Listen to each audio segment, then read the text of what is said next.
about some of the victories for the Republicans, I think, going into this race, because there were Republicans that did not seek re-election. Joe Trillo, for example, Doreen Costa. So there was the thought of them losing seats in Rhode Island. Right, but as we heard from Scott Avedijan, who did win as Mayor of Warwick again, he was really praising GOP Chair Brandon Bell for going out and really being a door knocker in this campaign. And right now, our Steve Nielsen is live at the Republican headquarters with GOP Chair Brandon Bell. Steve?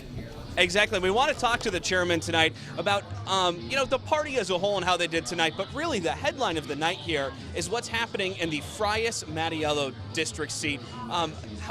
What are your thoughts on that race right now? My thoughts that, a huge message was sent at this point in time. At this point in time, we may not have a clear winner, although Steve is a clear winner right now on the machine ballots. A message was sent that people are tired of business as usual at the State House. Things have to change. And this was the message that Steve ran on. He ran a flawless campaign. He had the courage to step up against someone who could outspend him 10-1. The speaker spent over $200,000 on his race. And right now, my understanding is he's out there claiming that he's going to be victorious when this is all said and done. I think that's more of a charade so that he can maintain his speakership. And I think that, I don't even think the people at the State House, who I don't trust most of them, would even buy that. At this point in time, this sends a big message. Business as usual is not acceptable, that the ethics of the State House have to change. We have held them accountable as a party. I'm really proud of what we've done as a state party. I'm really proud that we were on Steve Frias. And at the end of the day, right now, I'm really happy. I'll wake up tomorrow and start looking at the elections law, Title 17, and start figuring out ways in our strategy going forward in the next couple days. But right now, we're up by 147 votes. And as far as I'm concerned, this is a victory, because the speaker couldn't even get more than 50.0001% of the vote in his own district.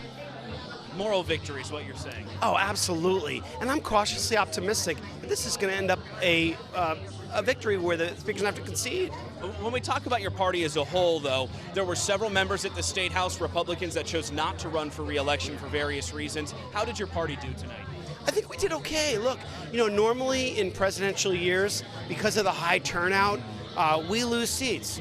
Back in 2012, we went from, we halved our number in terms of what we had at the state legislature, and tonight we didn't really lose too much ground. We had a couple of retirements in the first place, so we didn't lose too much ground. We held our own right now so far, because there are other cases which might get challenged.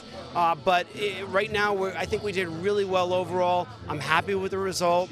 I think that sends a message. It's going to take one election at a time to make that wholesale change that's necessary. But it's a two-party system. And for anyone who says that we don't need balance at the State House, I think tonight sends a message that the voters want balance at the State House, without a doubt. Chairman, thank you so much. We appreciate it. Thank you so much, Steve.